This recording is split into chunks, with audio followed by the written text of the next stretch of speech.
Mesdames et messieurs, c'est un plaisir de vous retrouver dans ce fait du jour sur Watch Web TV. Bienvenue.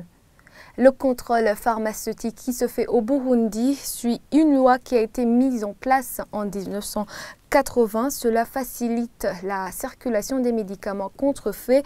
Cela a été dit dans un plaidoyer, dans un atelier pour un plaidoyer d'un nouveau projet de loi qui va régir ce secteur. Pour le directeur du département de la pharmacie et des médicaments au ministère de la Santé publique, la mise en place d'une loi est primordial pour le bien-être des patients, un avis qui est partagé par la représentation de l'Ordre des pharmaciens. Un reportage de Sheila Irambona et Rodrigue Muregwa. Au cours du plaidoyer pour une nouvelle loi sur le contrôle pharmaceutique, tous ceux qui ont pris la parole ont convergé sur cette idée. La loi sur les médicaments qui était en vigueur depuis 1980 est devenue obsolète. Le directeur du département de la pharmacie des médicaments au ministère de la Santé affirme que cette loi occasionne des irrégularités dans la circulation des médicaments. Selon lui, elle doit être changée. Maintenant, il y a beaucoup de statistiques qui montrent que les effets secondaires induits par les médicaments constituent un fardeau pour la collectivité et pour les ménages. Si bien que pour bien les gérer, il faut qu'ils soient identifiés, notifiés et rapportés au niveau international pour qu'on puisse prendre des mesures communes. La surveillance des effets indésirables n'existait pas.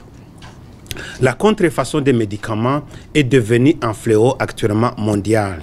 Les médicaments contrefaits qu'on retrouve actuellement sur le marché mondial, je ne dis pas au Burundi, c'est préoccupant pour la santé publique mondiale et n'existait pas dans les années 80 et cela est facilité actuellement par l'internet actuellement parce qu'il y a des ventes par l'internet, il y a des commandes qu'on peut passer par l'internet, il y a une circulation de paiements qu'on peut faire par l'internet, ce qui signifie que la façon de gérer la contrefaçon, les médicaments contrefaits, s'est accentué et nécessite des mesures supplémentaires qu'on n'avait pas prévues dans les années 80. Donc vous comprenez que la gestion de cette multiplicité de laboratoires qui fabriquent les médicaments nécessite un effort supplémentaire et des efforts conjugués où on doit travailler en harmonie avec les autres autorités de régulation pour échanger aussi un certain nombre d'informations aussi qui n'existaient pas. Sur les 8 fonctions de contrôle pharmaceutique qui doivent être faites, 4 seulement sont effectuées par ce département de la pharmacie, ce qui a des répercussions sur les patients. Pour Emmanuel Bamenye-Kane, cette nouvelle loi va être bénéfique pour ces derniers.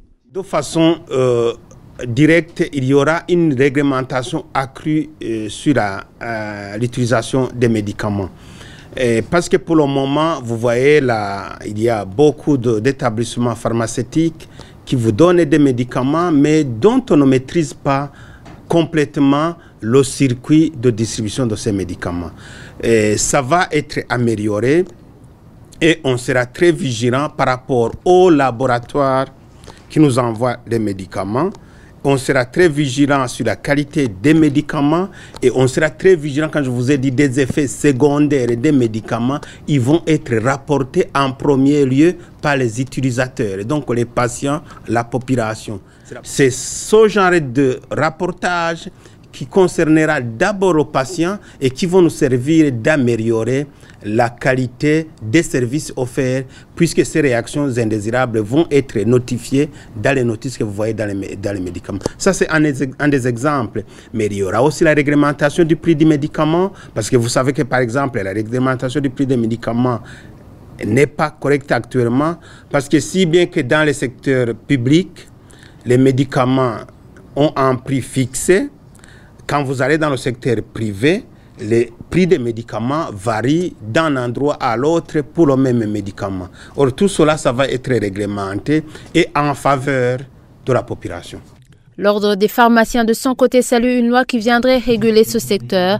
Elle pourrait mettre fin aux magouilles qui s'observent au niveau des pharmacies.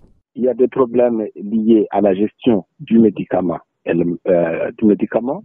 y a aussi des problèmes liés à l'acquisition ou à la disponibilité des médicaments. Là, ce sont des problèmes très différents Par exemple, on a un souci, comme vous le voyez ici, un peu partout, vous trouvez des pharmacies ouvertes, mais qui ne remplissent pas les conditions. Vous trouvez des médicaments qui sont là où ils ne devraient pas être.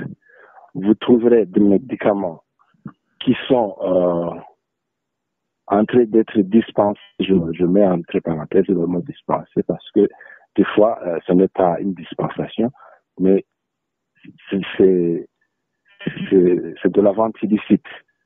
Vous avez des médicaments périmés, on ne sait pas comment les gérer. Alors, tout cela, il y aura une autorité qui sera là pour nous aider à gérer. Et j'espère que c'est quelque chose de positif pour le secteur du médicament. Cette loi sur la réglementation des médicaments, une fois promulguée, va permettre au Burundi de se placer au même pied d'égalité que les autres pays de la communauté est-africaine sur la régulation des médicaments. Dans les notices doivent être analysées. Ouvrons une fenêtre sur Arusha en Tanzanie avant de clore ce fait du jour. La signature d'un accord à la clôture des pourparlers n'aura pas lieu comme prévu ce vendredi 8 décembre. En cause, les points de divergence des protagonistes qui, selon Mukapa, méritent davantage de concertation. C'est notamment le respect des libertés fondamentales et l'ouverture de l'espace politique, comme le dit Agnès Ndirumbusa, notre envoyée spéciale à Arusha. Dans la plénière qui a duré 25 minutes, le facilitateur a indiqué que les parties prenantes n'ont pas trouvé de consensus et que plusieurs points de désaccord méritaient davantage de concertation.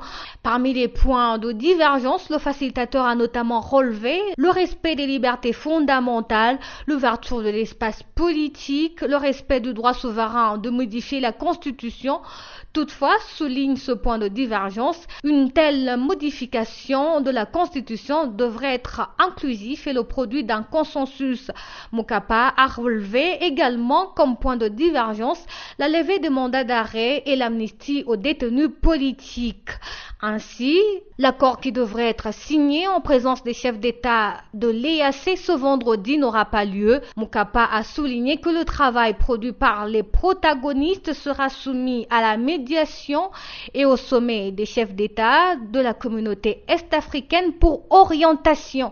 En cette avant-dernière journée des pourparlers, les protagonistes ont donc la charge de travailler sur le document transmis par le facilitateur Benjamin Mukapa. Ils soumettront leur amendement dans une séance en plénière ce vendredi à la clôture des pourparlers. Depuis Arusha en Tanzanie, Agnès Ndirumbusa pour le journal Iwacu. C'est la fin de ce fait du jour. À demain pour un autre rendez-vous.